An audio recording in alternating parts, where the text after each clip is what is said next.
Bom dia, pessoal. Hoje é a nossa terceira aula, que é a Mayra Galvão, professora de teatro. É muito bom estar com vocês. Eu queria falar, dividir com vocês uma coisa que me fez muito feliz, e é por isso que eu tô com esse sorrisão nos lábios. Eu sonhei com vocês. É lógico que foi um sonho feliz. Então eu queria dividir com vocês. Sonhei que a gente estava trabalhando juntos e isso me fez começar bem o dia. Em primeiro lugar, queria falar que eu comecei a receber de vocês várias mensagens já de poesias, de coisas que vocês escrevem, de coisas que vocês decoraram para fazer, de várias formas de manifestações artísticas sobre o que vocês estão sentindo e o que vocês querem falar. Isso me fez muito feliz. Eu vou começar a dar uma olhada no material hoje. A minha ideia é conversar individualmente com vocês no WhatsApp a respeito disso, mas também é colher um pouco desse material para nortear o nosso trabalho aqui.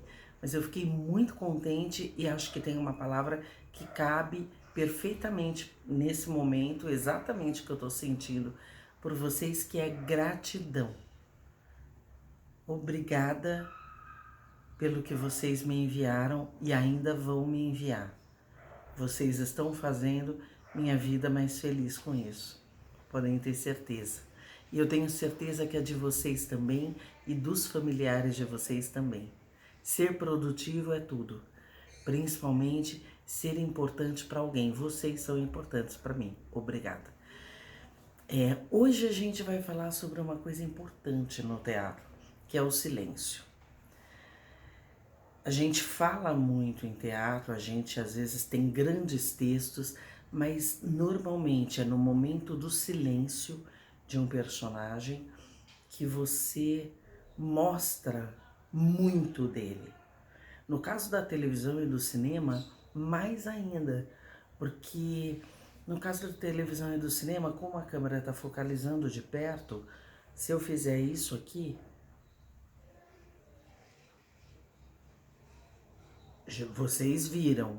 Se é no teatro, pouquíssima gente vai ter esse olhar maravilhoso para enxergar isso. Então, tem que ser um pouco mais claro, mais evidente.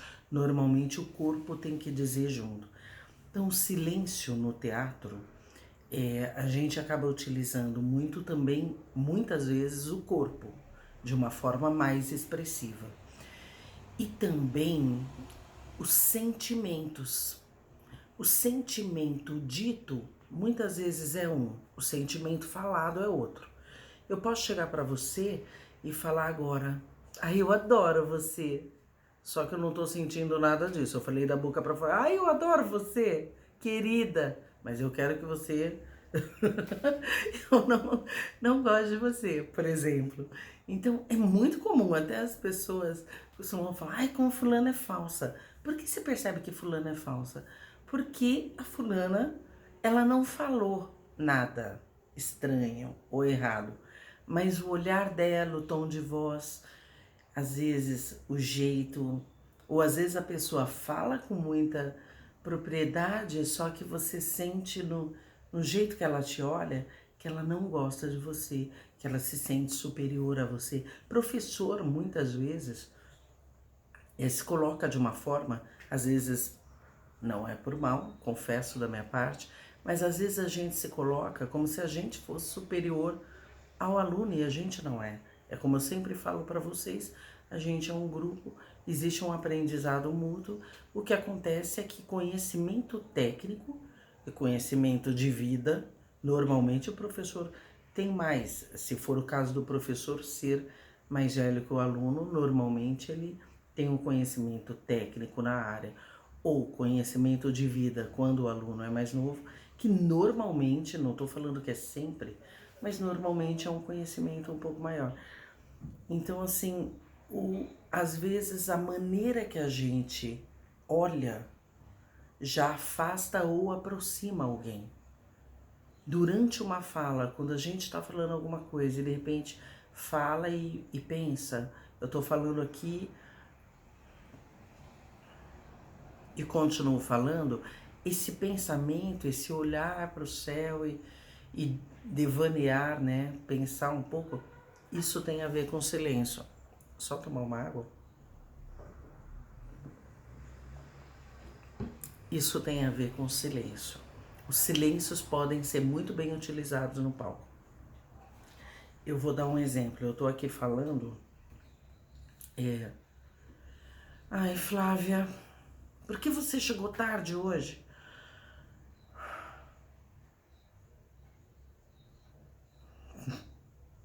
Ai, tá bom, vai, entra. É um detalhe, é um silêncio rápido aí, mas houve uma reação antes de. Ia dar uma bronca, olhou, ficou com dó, falou, vai, entra. Então, assim, eu queria que vocês pesquisassem essa semana várias formas e vários momentos que a gente pode ser, pode estar em cena sem falar e falando muito, só que de uma outra forma. Queria que vocês prestassem atenção primeiro na casa de vocês, com a família de vocês. Se vocês prestarem atenção, às vezes o pai tá falando muito e a mãe tá quieta, tá querendo sair logo para ir para a cozinha para terminar de fazer a comida, ou o pai ou a mãe tá dando uma bronca e o filho tá escutando sem falar nada. Eu queria que vocês percebessem esses silêncios que são ricos. Vou dar um outro exemplo. Alguém tá falando para mim uma coisa que eu não tô gostando de ouvir, tá me irritando muito.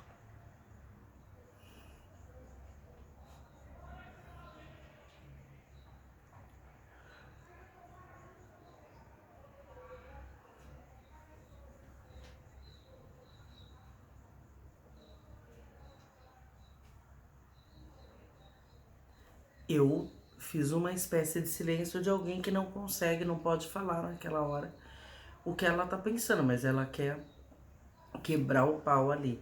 Então, como o silêncio pode ser usado de formas criativas e produtivas? Existe, vocês já devem ter visto, lógico, mas será uma orientação para vocês verem agora. Filmes do Chaplin. No YouTube tem muita coisa, tanto coisa longa como filmes mais curtos. Chaplin era da época do cinema mudo. Cinema mudo teve o cinema expressionista alemão, que era fantástico, que era maravilhoso. Quem gostar de cinema, principalmente os mais velhos, mas serve para os mais novos porque é uma curtição. Cinema expressionista alemão. Tinha o Nosferatu. Só que não era aqueles filmes de terror, mas era algo que hoje em dia a gente vê até com uma certa graça.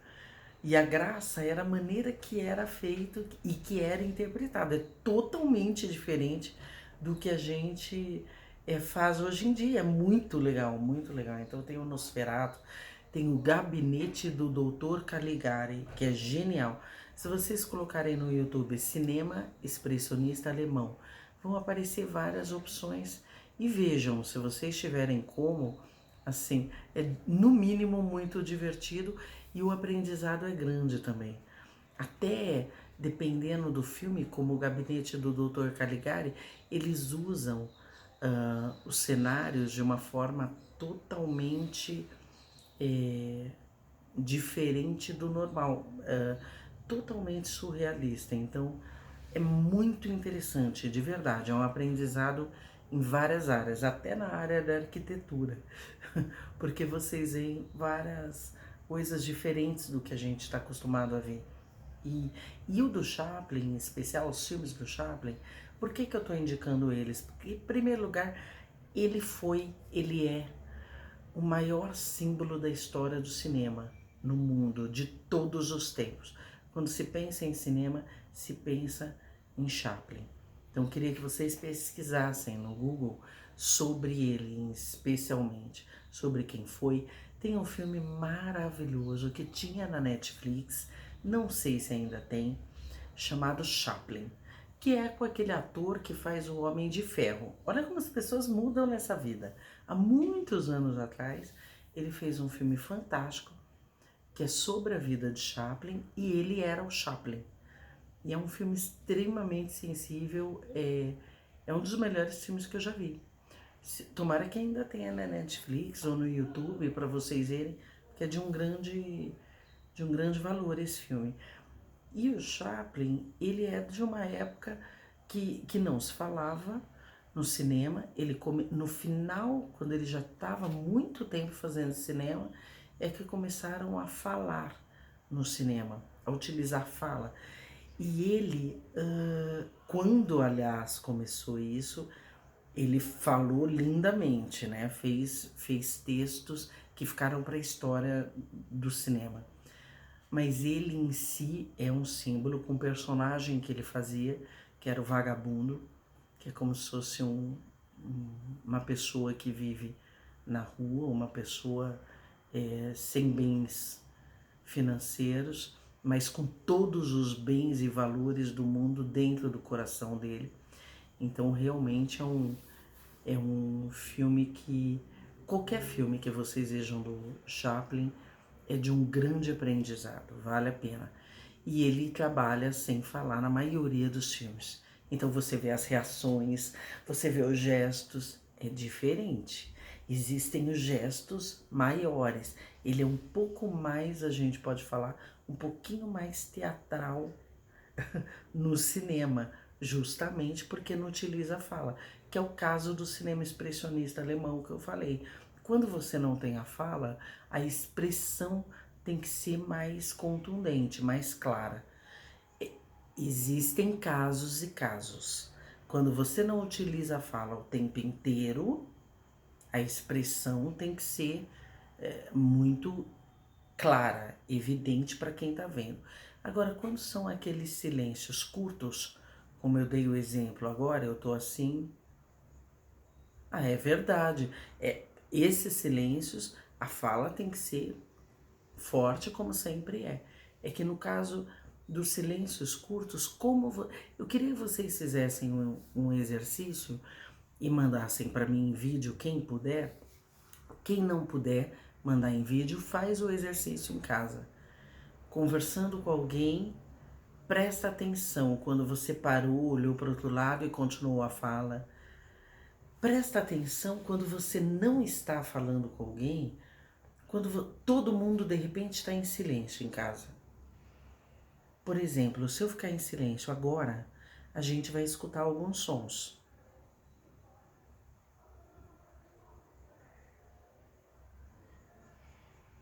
Escutei bastante barulho lá fora, bastante som, que aliás está errado porque estamos no momento de ficarmos dentro de casa sem fazer barulho lá fora, mas eu escutei alguns sons lá de fora.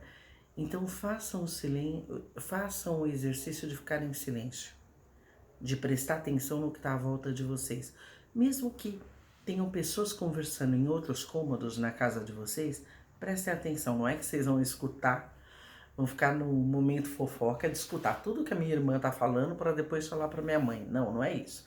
Mas é ficar em silêncio e perceber o que está acontecendo em casa, quem está falando o quê. O silêncio é valioso e ele fala muito. Então pensem sobre isso, reflitam sobre isso, vejam Chaplin. E eu queria hoje fazer, que eu prometi para vocês que eu ia fazer sempre, então cá estou. Eu vou fazer de novo, porque eu adoro ele. Vou fazer ainda hoje e na próxima aula ele, porque ok, eu sou super fã de Garcia Lorca e por isso que eu tô de novo fazendo ele. Mas eu prometo que eu mudo, daqui a algumas aulinhas eu mudo. Mas eu adoro, tenho que fazer. Isso que é bom, né? A gente poder fazer o que a gente gosta, como a gente gosta.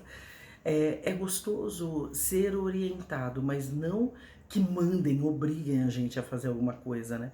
Então, assim, eu não estou obrigando vocês. Façam com amor, façam com prazer. Espero que queiram fazer. E não tenham medo, que nem uma aluna minha falou ontem. Eu tô com vergonha de fazer diante do vídeo. Manda pra mim, só eu vou ver. A não ser que vocês me autorizem a mandar pra alguém.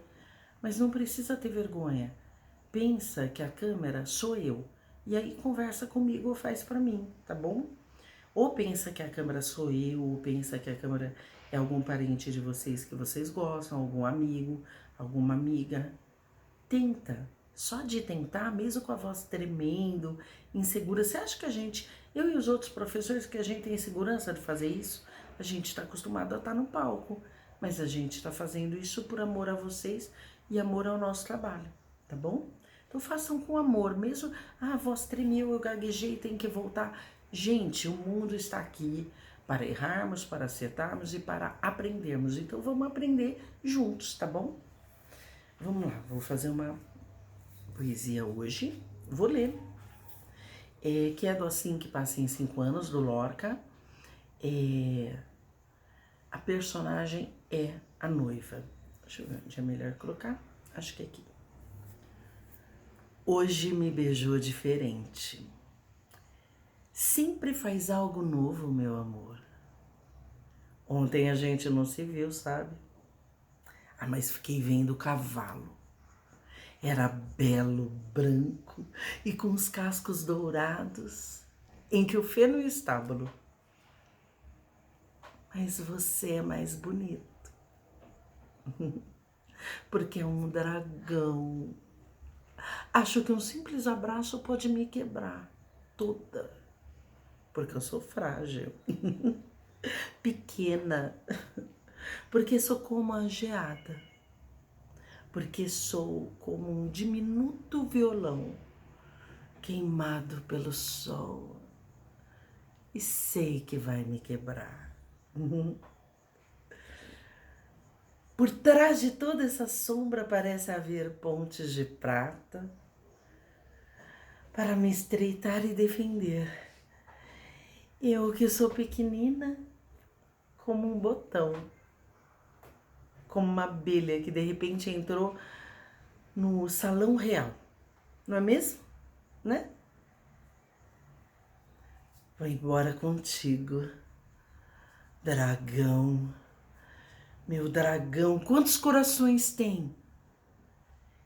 Em teu peito existe uma torrente onde, eu vou me afogar. Vou me afogar. E logo vai sair correndo.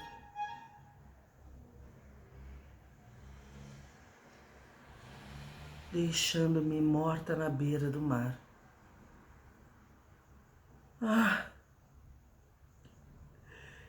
Que asa branca, que fogo de marfim teus dentes derramam. Meu outro homem tinha os dentes gélidos, me beijava e seus lábios se cobriam de pequenas folhas murchas. Eram lábios secos. Eu cortei as tranças porque ele gostava delas. Como agora vou descalça porque você gosta assim. Não é mesmo? Não é? Vamos. É preciso ir já. Meu noivo está chegando. Por hoje é só, amores. A semana que vem tem mais. Essa foi a terceira aula. Beijão.